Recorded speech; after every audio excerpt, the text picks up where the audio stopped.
Morning this morning. Well, we got a cool, brisk morning today. Got a wind out of the west. Well, let's hope they're gonna bite the best. Stay tuned.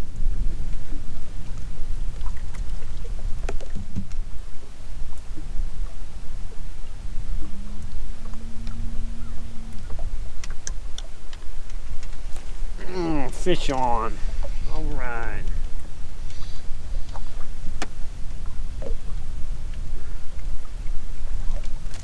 All right. Oh, my line. That's all right.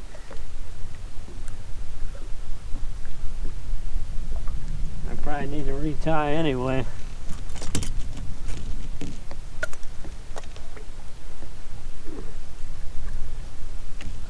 All right, first walleye of the morning. Pretty one.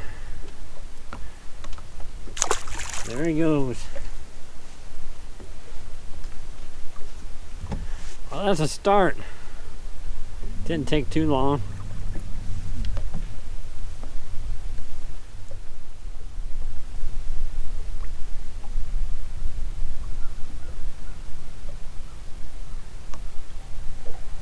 Fish on.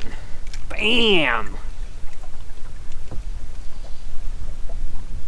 All right.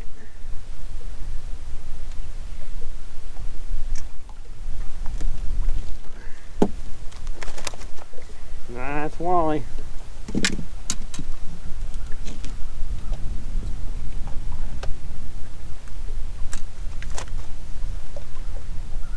Little fella.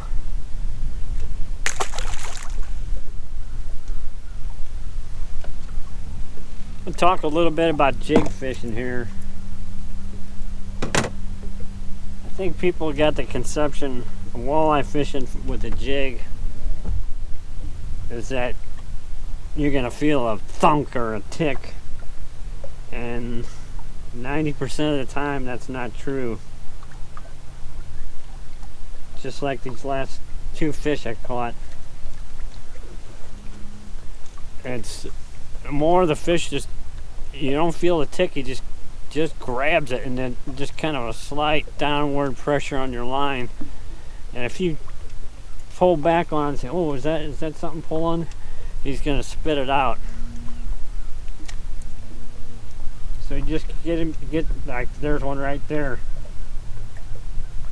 And then he ain't got it, but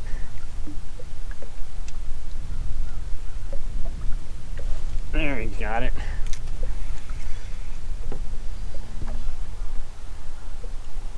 All right. All right, Walleye. And I think that's why a lot of people don't fish it, is that they get frustrated and they don't realize they're getting hits. They don't realize they're getting a lot of these hits because they're waiting for a thunk or a tick on the end of the line, and that's really rarely the case, you know.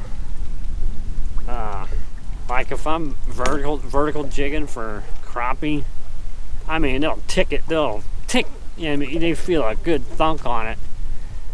I mean, they hit it way harder than a walleye does. It's something you got to get a feel for, and it's a lot different than what you're thinking. You know, they're not going to thunk it and tick it. It's more they grab it and just hold on, and a little pressure on your line. And you don't want to set it too quick. Just when he's got that pressure going down with your rod tip, and then set the hook.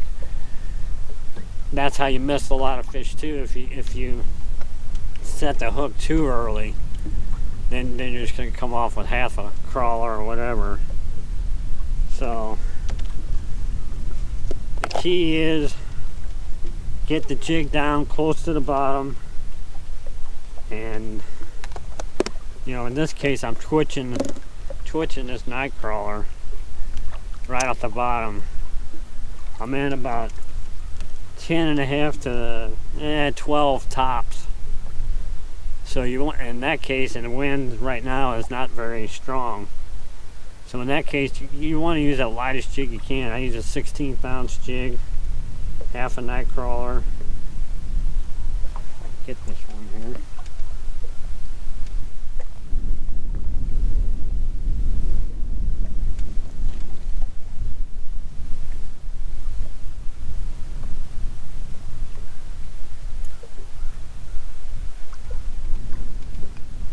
Normally, if I'm fishing 9 to 11 feet, I'm using a 16th ounce jig. You know, once you get into that, 13 to 15, 16, I go to an 1/8, you know, and then, 17 or deeper, I use a 1/4. But, and a lot of it depends on the wind too. The more wind you got, the heavier you got to go. But, get the jig all the way down to the bottom, reel up the slack. I like to put my finger on the line, and you can feel it a lot better. In this case, I'm twitching my rod with this half a nightcrawler. There's one he's pulling down on it. Got him. I know you probably can't see that on the video, but never felt the hit, never felt the tick. He just grabbed it. I mean, you don't feel him grab it either. It's just kind of, you feel the line just get tight. And that's when you got a hit. So,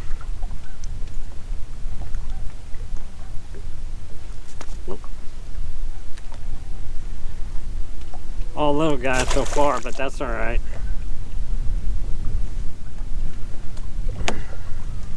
So give it a try. I mean, I use a jig all year long, from spring all the way to fall.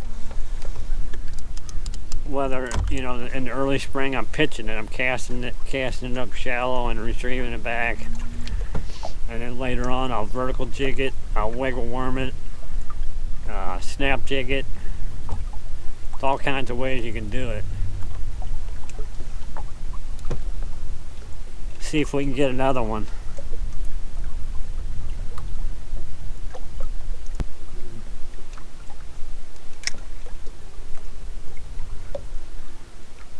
There he is, hit it right there. Got him. I think that's a bluegill. Let's say, because I actually felt that one ticking a little bit. Oh yeah, the bluegill. Nice bluegill. Nice orange belly on him.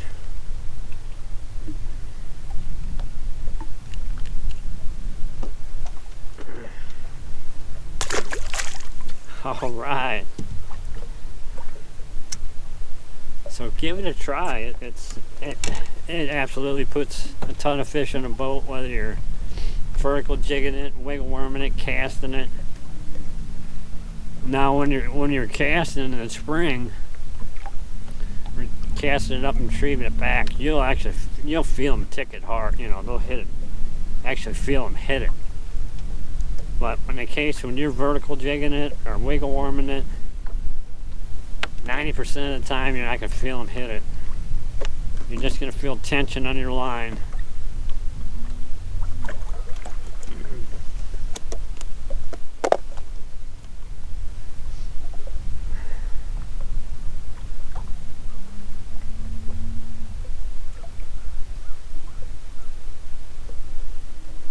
There he is.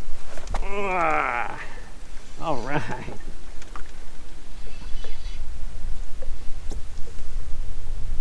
There's a little better one. All right. That's an eater size one there. Probably 14-inch or so.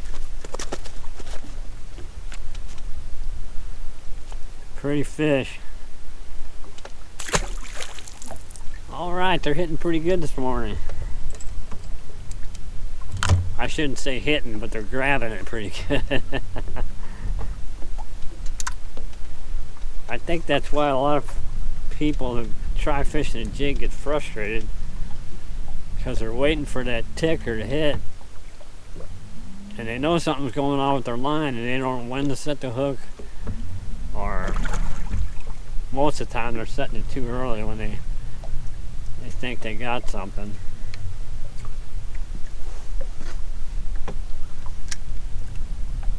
Like there's one right there. See my... I think that's a perch. Yep.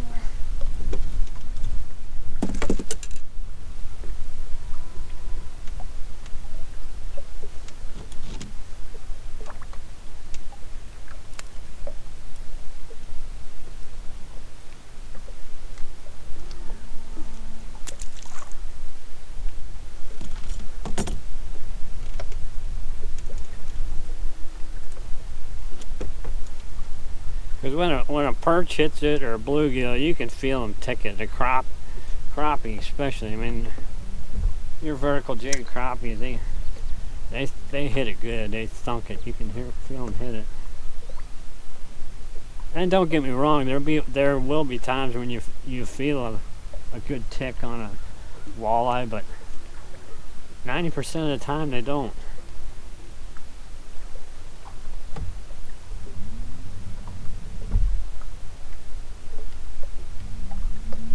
Like I had that big one a couple weeks ago. I mean, he just bent the rod over. I mean, there is just no doubt about it. There's one.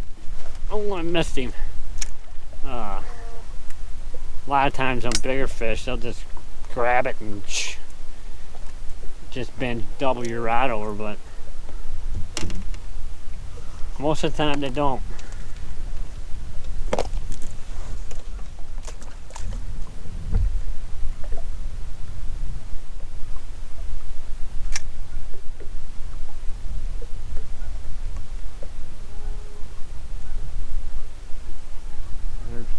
See my rod running down.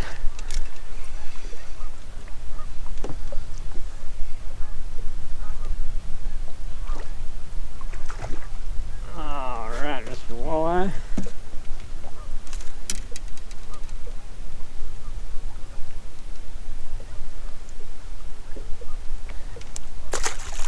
Good looking fish.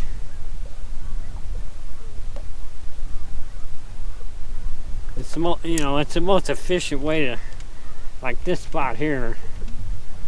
It's like there's a point there and there's more shallow water out there, so it's kind of a saddle in between the point and the shallower water out here, and a little deeper right in the middle here. When you could get on a spot where you know they're in an area, when you could sit right over them and jig them, as opposed to trying to run a spinner through here. I mean, it'd take you forever to try to... The area is so small that, it's not very efficient at all. There's one. There he is.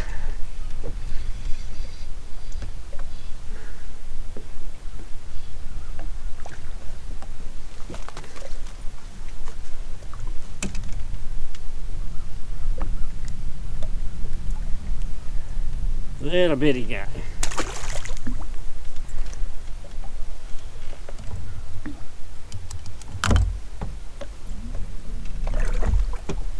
So when they're this is active. I mean, they're not hitting it, but and you're grabbing it when it's down there right in front of their face.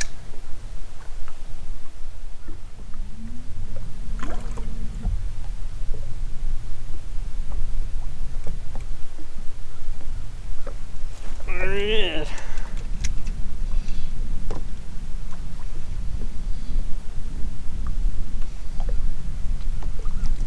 Oh, that one ain't bad.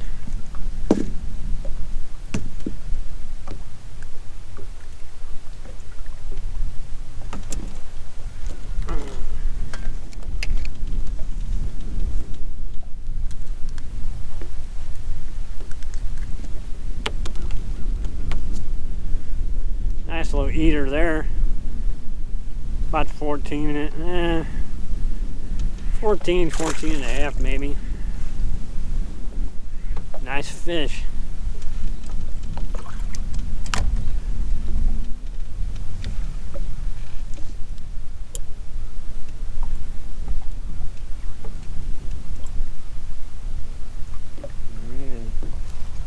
got fish on.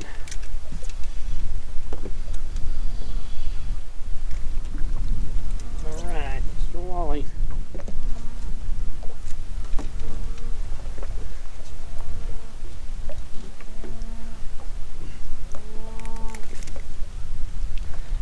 Little guy.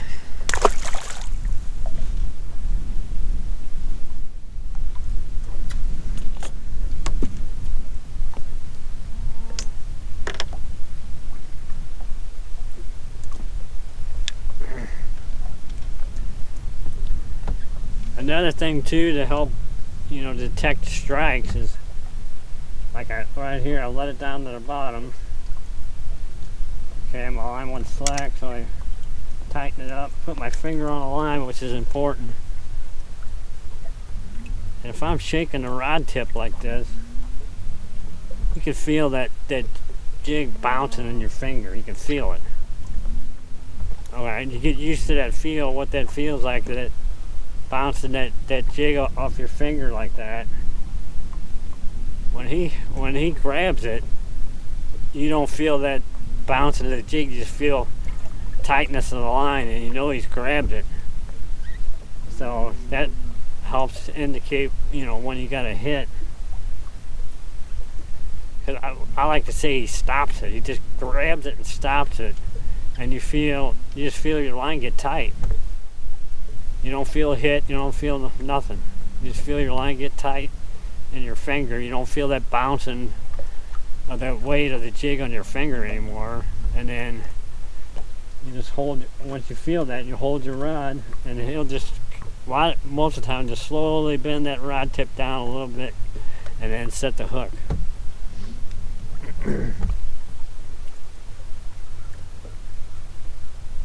It's not like he's going to be pulling the rod tip down. It's nothing like that. It's real subtle. Real subtle.